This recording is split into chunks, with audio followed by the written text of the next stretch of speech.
Hi everybody, it's spring and it is almost time for a new season of Formula One, and I thought I would give you a little update slash preview of what's been going on between last season and this season, some updates on winter testing, and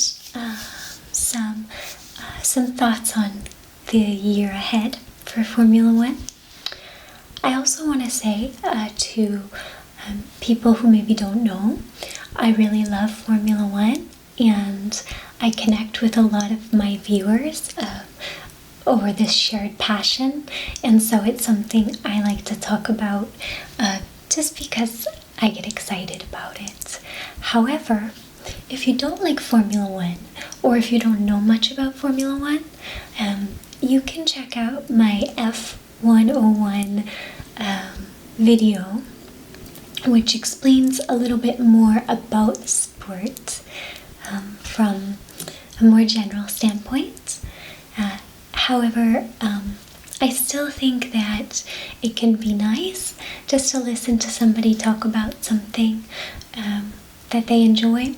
And that's why I continue to talk about Formula One. And you don't have to agree with me about even liking or enjoying the sport. But yes, this is just something that I get really into and I share with a lot of you. So I'm excited.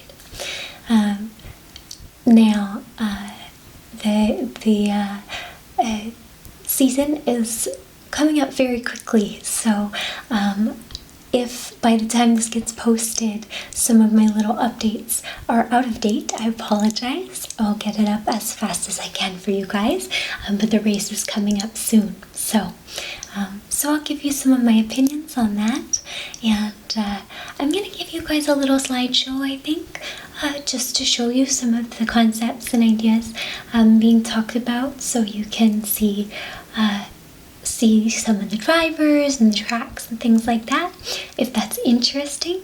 Otherwise, I invite you to put on your headphones and just listen and enjoy. And I really love to hear your comments, your thoughts, and what you're excited about, what you agree with me on, what you disagree with me on. That's wonderful. And finally, I just want to say that I know sometimes there's a perception of Formula One as being sort of an elite or even elitist sport, because of the amount of money involved in it. And I would just say to that that it's completely true. It's a very expensive sport. But what I love about Formula One is that it brings the world together. It is a wonderful group of people from all over the world who work in the garages, who work in development, who work in the pits, who drive the cars, and who come out to support the sport. And this year there will be 21 races, and they take place all around the world. And I was able to go to the Montreal Grand Prix this last year, and I just felt this sense of community with people I had never met before, in a way that you don't necessarily get from other events. And so I love Formula One for its capacity to bring people together. Every single team has people of all different races and nationalities, and I just really love that. So that's something personal, I think, about why I like F1 so much. So anyhow, but I will get to my slides and my comments, and I hope you enjoy, and I hope you'll share back with me. So, all right, let's go.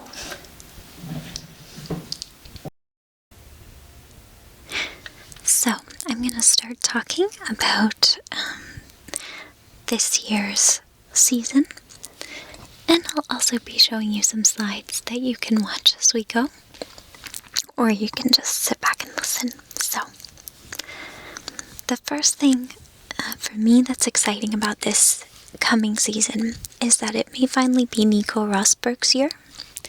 I'm a pretty big fan of Nico Rosberg, and it seems like this may be his last chance to get a championship, especially with Mercedes. The reasons I think Nico is poised to do well this year are manifold, but one of the main ones is that his father, Keke Rosberg, has been seen around the paddock, and I think Keke sets an example of consistency. Nico is a very capable driver and typically can control his emotions, and is more of a slow and steady wins the race driver, whereas Lewis Hamilton is more of the Ayrton Senna kind of driver, where he takes risks, he plays sort of fast and loose sometimes, and he's able to have tremendous speed because of his courage. Nico is a technical driver and a thoughtful driver, and I felt that last year he spent a lot of the off-season beforehand studying Lewis's way of driving, trying to see exactly what sectors and what races Lewis had picked up, and where he was doing really well. And Nico tried to adopt that style of driving, braking really late, and maybe taking risks that he wasn't prepared to take, and just not seeing it pay off. He stopped putting in the effort and the consistency in qualifying, saying famously that he didn't want to be the best qualifier for another year. He wanted to be the winner. So he really got away from his roots and was trying to imitate a style of driving that I don't think is natural to him. So seeing Keke Rosberg around, someone who was able to do very, very well without getting pole position that often, or I should say without coming first in many races, without being at the top of the podium, Keke did so well by just being there consistently every time, and that's how he won. So I think he's a good influence for Nico. And you haven't seen him around as often in the past, so having his presence there to me may be a harbinger for a better season for Nico. Nico also has momentum. At the end of last season, after Lewis had already won the championship, it was as if Nico had found his voice again. He was focused and maybe felt he had less to lose, but just ended up putting in some monster performances, like really, really good. And he seemed to be enjoying it again and really in sync with his team and his car. So he's also maybe less personally distracted. His wife had a baby last season, and I can only imagine having that to think about and worry about. Can be a lot on the mind of a driver. There are actually statistical studies that once drivers have babies, they become a certain percentage slower on average. I don't remember what the exact statistic was, but I think that you also think more about safety. You think maybe more before you take reckless risks. But I also think that it's proven that you can still have a family, have love in your life, and still do well as a driver.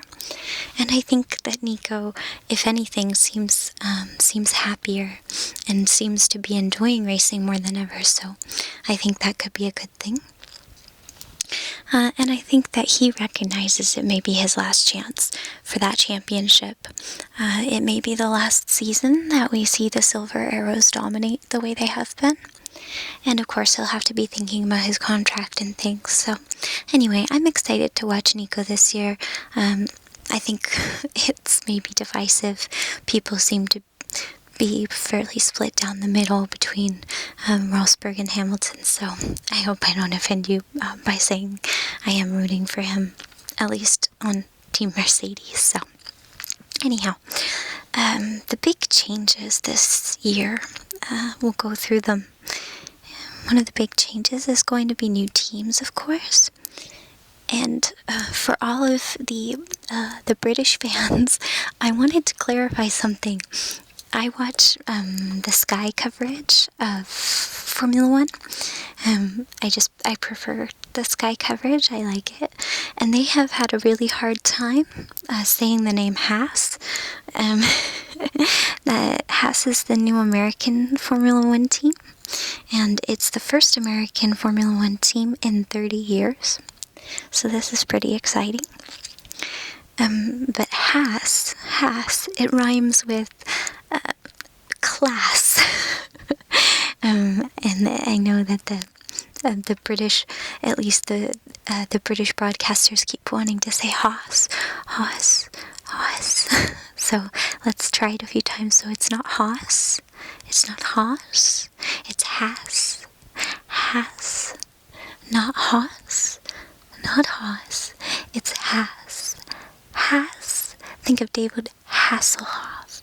Haas, like bass.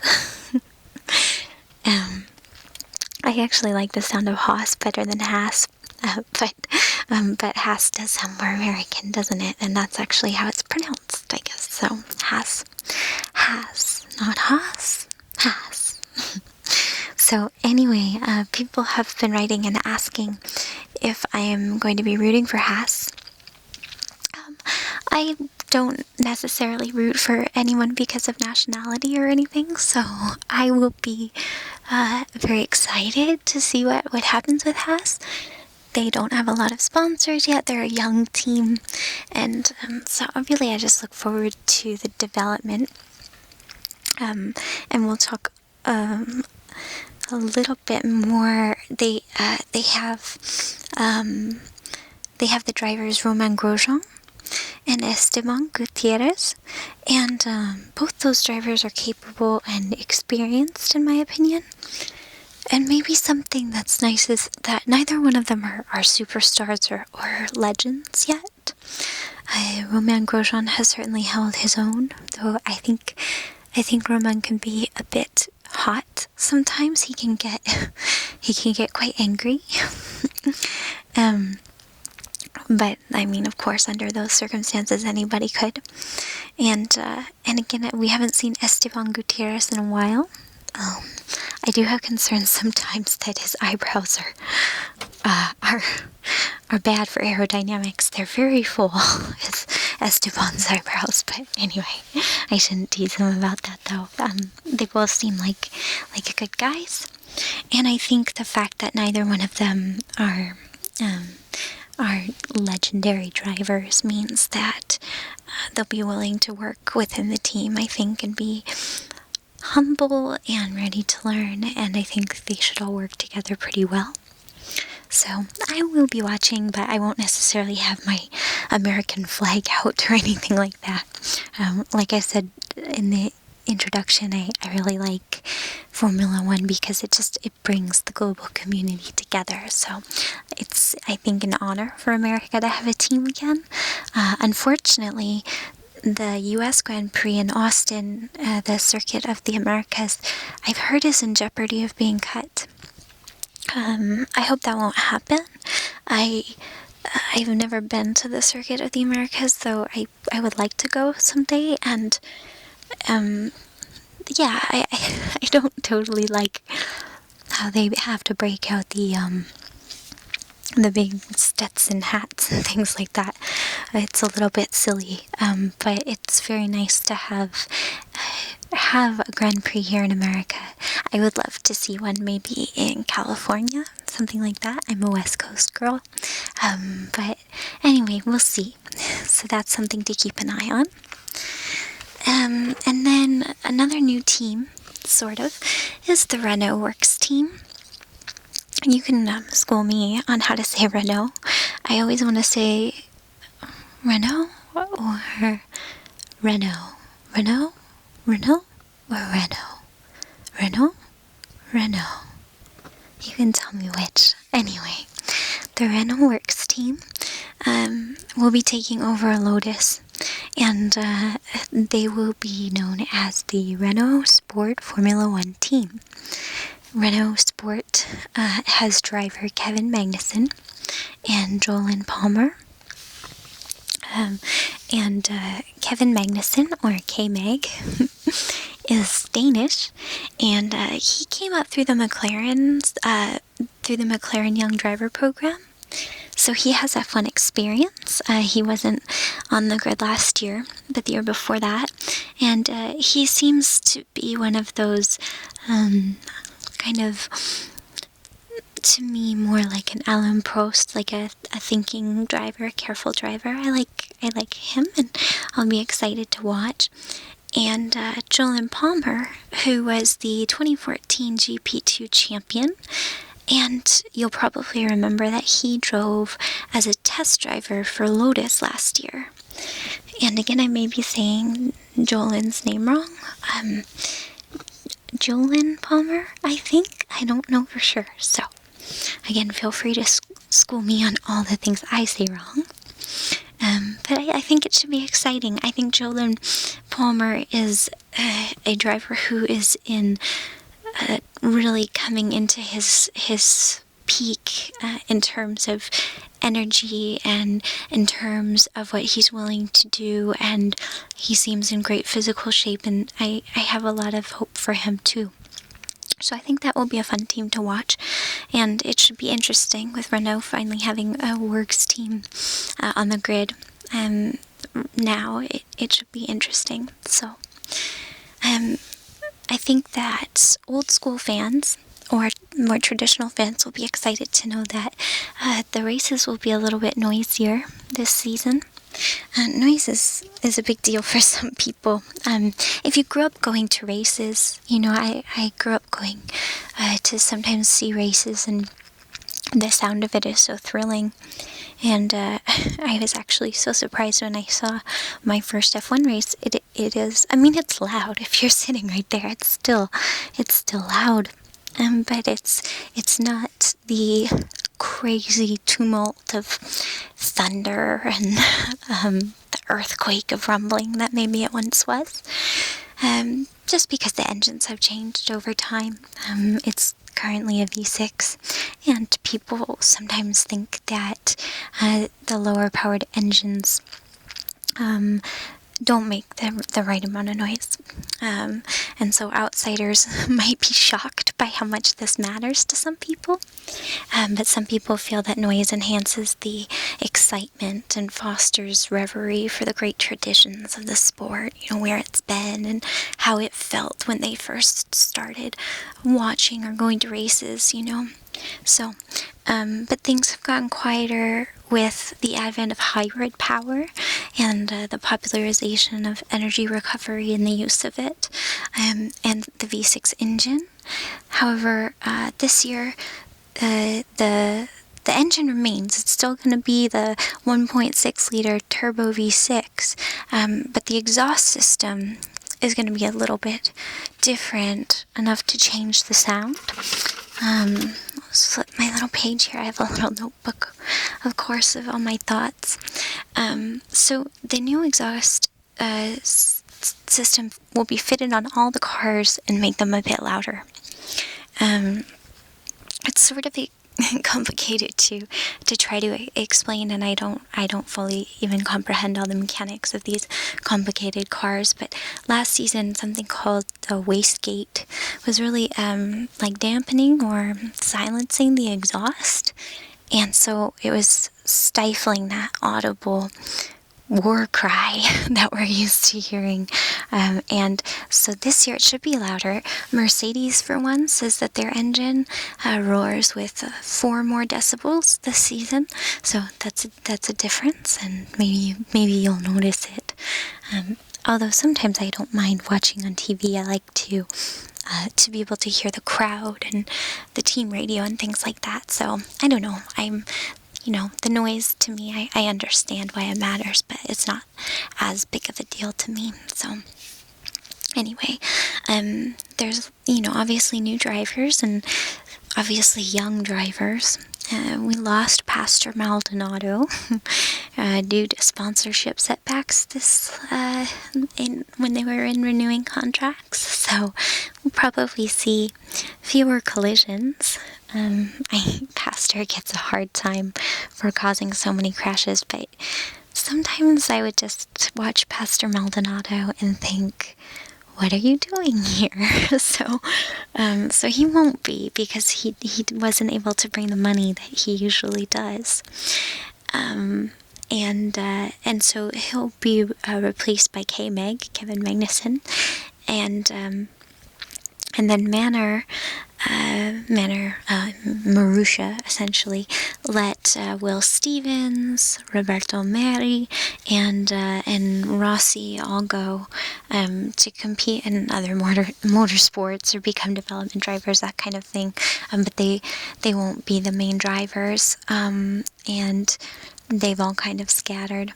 But Manor is bringing on, and again with name pronunciation, bear with me, Manor is bringing on Pascal Wehrlein and Rio Haryanto, maybe? I have to find out.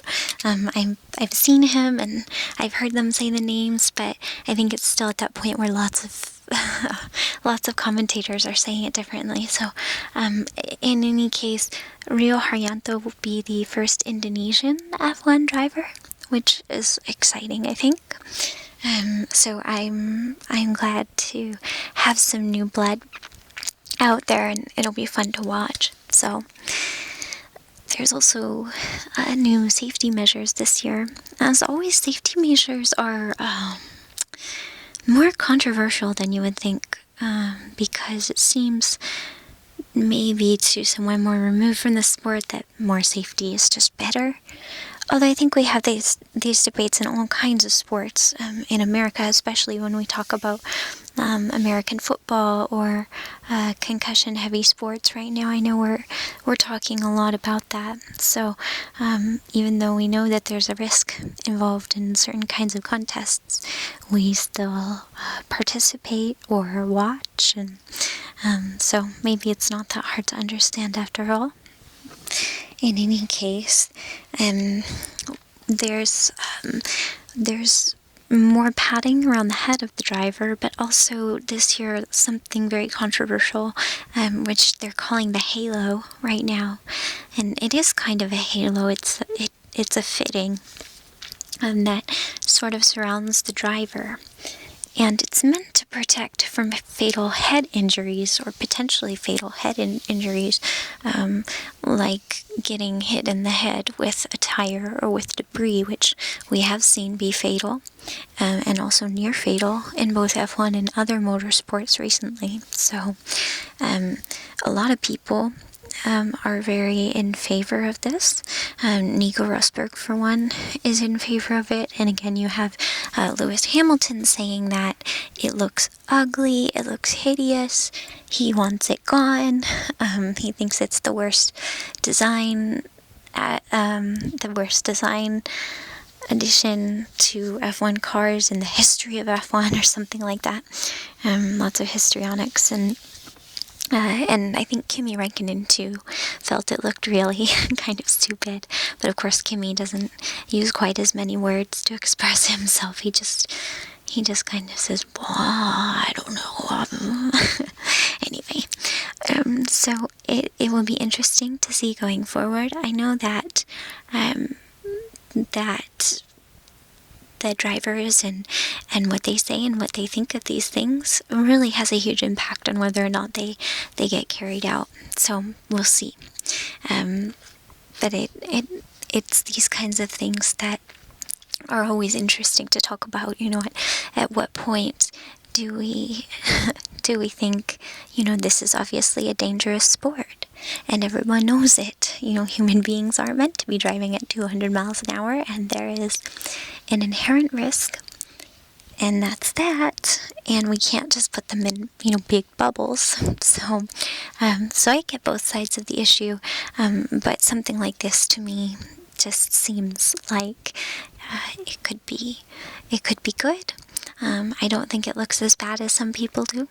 And at the end of the day, I'm mostly in favor of protecting the drivers, especially if it doesn't impact racing. So if it's just about looking cool or not, I don't know. I think the halo looks cool enough. So okay. The big story is probably to do with qualifying. I'm not going to get into the nitty-gritty of the new qualifying rules because they seem to be changing so much. So by the time I publish this video, they may have changed again. And they're complicated and I don't fully understand them at all times. But there is a new qualifying that's said to be being introduced, although it sounds like it may be introduced in a sort of piecemeal way where they introduce it incrementally or something like that. I don't know. There's a lot of back and forth and compromises happening. Essentially, the new qualifying regulations would entail 90-second cutoff periods where the slowest cars face elimination. And so, again, this is complex and not fully worked out. But I think the idea is to encourage less sit-outs during qualifying. You see a lot of the faster, more dominant teams setting times and then returning to the garage for Q1 and Q2, knowing that they probably set a good enough time. And we live in an era of F1 that's very, very focused on conservation, and the racing can suffer. And the qualifying can suffer. And now I know as a fan, you go to watch the qualifying, you pay to watch the qualifying, and they want to have something to show the fans. This is a big concern for the FIA. So many drivers, many fans, and even the team bosses find this gimmicky and have spoken out about it. But I think most of them also understand that F1 is a show business. It's a business and it's a show business. I think Eric Boulier was summarizing that for the press pretty well, saying that, this new qualifying is done for show business, but at the end of the day, they do have to make money. And so, whether or not you're a fan of it, maybe you can find a way to understand it. Of course, personally as a fan, and I think a lot of fans feel this way, that we are maybe a little repelled by these ideas that feel just like novelties or stunts to get ratings.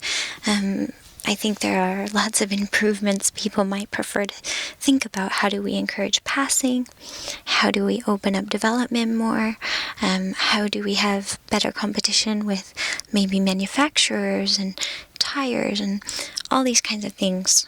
Some of them are easier said than done.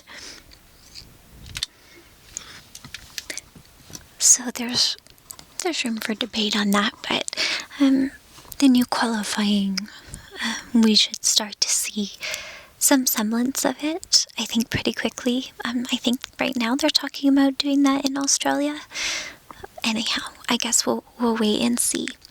I think it could be exciting, but at the end of the day, they've already, kind of set up for qualifying as they expected it to be, and that segues into my next topic, which is about the tires.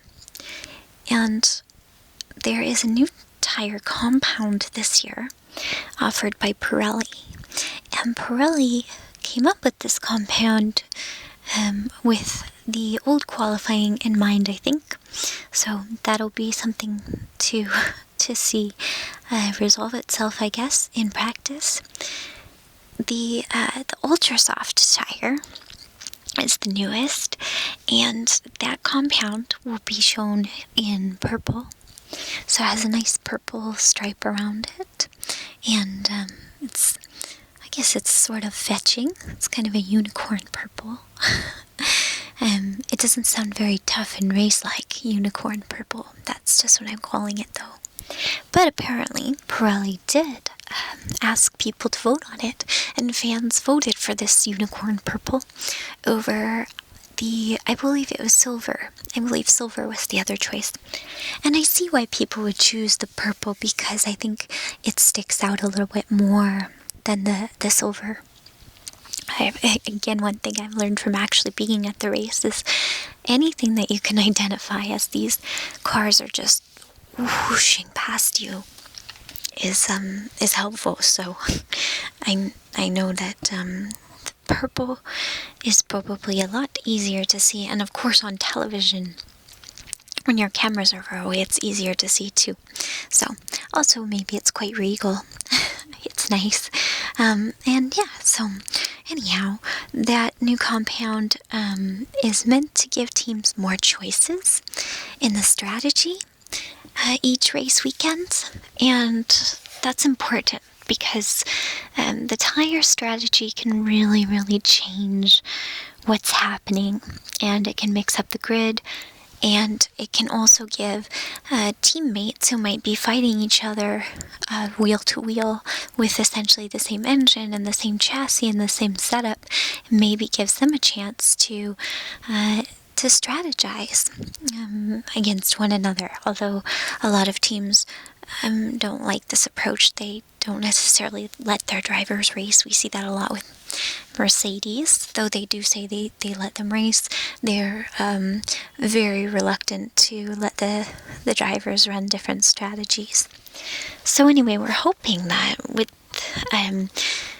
basically 3 choices each Grand Prix, there will be maybe a more mix-up in strategy, and that's always exciting. That's the kind of thing that I think is good for racing, and it's not an artificial equalizer. It's just something that everybody has the chance to make the most of. So I'm excited about the new tires. Actually, we'll see really how much they do in terms of making any kind of a difference, and of course certain tracks are going to give you more of a payoff for that than others.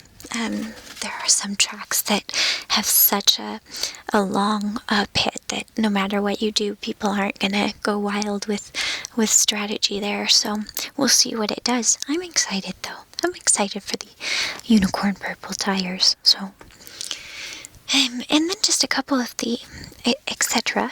I guess I just wrote in my messy little notes etc. So under etc. I think I want to say it's the FIA introducing this driver of the day thing. I'm not sure though. The driver of the day, they'll have a vote on social media. I don't really care. That's well and good.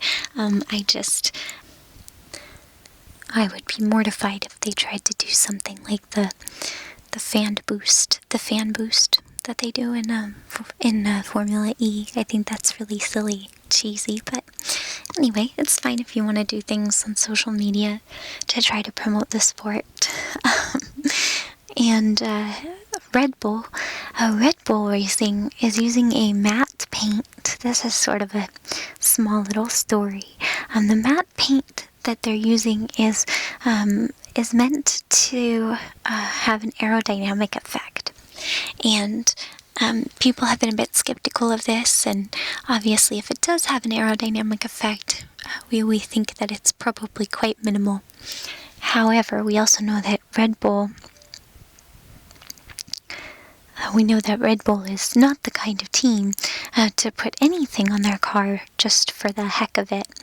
So I'm interested. I'm interested to see on the micro level things that can or might possibly have an aero effect, and I just think that the matte paint looks cool. I don't think it's a true matte. It ends up looking that way. But anyhow, it's very, very cool looking, and I like matte cars in general, or I think it's called a frozen effect. So either way, win-win on that. This season will have a record number of races, assuming that the American Grand Prix stands. And that means that means the inclusion of the Baku City Circuit, which is the return of the Euro Grand Prix. This will be new and different, and I think it'll be exciting. And then we also have the return of Hockenheimring, the German Grand Prix, which we were deprived of last year. And I think Germany has some of the best F1 fans in the entire world. They're amazing. They've obviously had such legendary racers. And so I think Germany just has so much excitement for F1. Obviously, they also have some of the world's best car manufacturers, and the Germans just know how to win all around at F1. So I'm excited to have the German Grand Prix back. I think that'll be great. And then I just wanted to give you a very short rundown of some of the top teams and what I think their situation is going into the new season, and what maybe we're looking at them to have changed in their car design or their strategy. So I think that starting with Mercedes, I think that if there are some teams that can challenge the Mercs this season, then the Mercedes team may let their drivers race flat out instead of just conserving and banking on the 1-2 finish that they're used to. I honestly think that Mercedes has become so used to and preoccupied with the 1-2 punch and the front row lockout that they're very, very oriented in just wanting to make sure that their drivers conserve and that their drivers don't mess up a good thing. And this is great for Mercedes, and you understand their point of view, but it's not necessarily great for fans. It's not great to watch. And so I don't think anyone else wants another season of Mercedes Sunday drives where you just have one of the Mercedes so far out in front, and then, the other just being told to sort of maintain and conserve. And so I really will hope that if some of the other teams can put more pressure on them, maybe they'll let their drivers race wheel to wheel a little bit more with each other, with everyone else, take some risks, and really show off what those cars can do. But if Ferrari, if Williams, and to a lesser extent Red Bull, if they can't bring a challenge, we probably won't see much more wheel-to-wheel at the front. And again, we won't see them splitting strategies the way that I think engenders excitement. So it's kind of it falls to them to just do their best, but maybe put on an even more exciting show this year. You don't want your fans to be rooting for you just because you're the winner. You want to have kind of the Ferrari fan base, the fans who are ravenous, and they will stick with you no matter what, and get truly, truly revved up and excited. So I think that's one thing that Mercedes is going to maybe need to do. But really all they're looking at, if you look at their car, all they've really done is try to iron out reliability issues that have come close to tripping them up in the past, though it doesn't seem like anything does. And so we're really looking at just an evolution of the same car, and that's understandable. So reliability will be the key with Mercedes. Ferrari really, really is hoping to show pace, and they have made a lot of really aggressive aerodynamic decisions in their design, although most of the cars show that. You have shorter noses and winglets upon winglets, so many aerodynamic decisions. And Ferrari is using a pushrod suspension all around. They're looking to be faster, and to be able to get up in there. They definitely have the talent and the driver ferocity. So let's hope that they can kind of get up into that silver area and attack. Red Bull will be, again, just looking for power. And they are stuck with Renault, though the engine is branded Tagure. Again, my pronunciation may not be right. These are things that I see the names right now, but I don't know how they're said. Tagure, something like that. You know, the watch people. Anyway, so yeah, they've put their sponsorship with Red Bull, so Red Bull has the Tagure branded engine, and obviously Renault becomes its own works team, taking over for Lotus. I don't even think Christian Horner can utter the words Renault. I've heard rumors that there's contract about that, about the team not being able to say or call it a Renault, just because there was such a falling out. There was a lot of drama and gossip, a lot of scuttlebutt, I guess, about Christian Horner and the other team leads being disappointed that they had to basically settle with Renault. It was gonna be Renault or nothing. They didn't succeed in negotiations to get a different engine, and so we'll see what they do with that. As always, Red Bull has some of the best chassis out there on the field, and so they really need the power to be able to fully keep up and then maneuver the way they can. So that'll be interesting. I don't know if it's Red Bull's year, but I hope it won't be quite as sad for them. I like the team a lot, and so we'll see. And then Williams, and I have to say I really love Williams. Big fan, and they're always one of my favorite teams, and they will be seeking maneuverability, obviously better aero and side pod design are being used to help them corner better, to help them remain competitive in the wet. Williams is just has such a great team, but they really need to work on that maneuverability, and so I think that this year will be a good year for Williams. I think they're fired up, and I think they obviously don't see themselves as part of the midfield, and I think that they really are thinking about bringing it to Mercedes this year, so we'll see, but I always enjoy them. And then, you can go down the grid. Obviously, most people have the same concerns that they usually have, and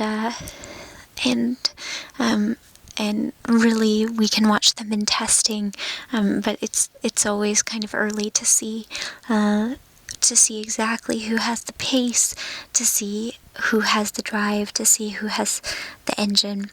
And so I'm looking forward to continuing, and so I would love to hear your thoughts on the upcoming season, and who you're rooting for, who you're rooting against, what changes you like, what changes you don't like, anything like that in the comments.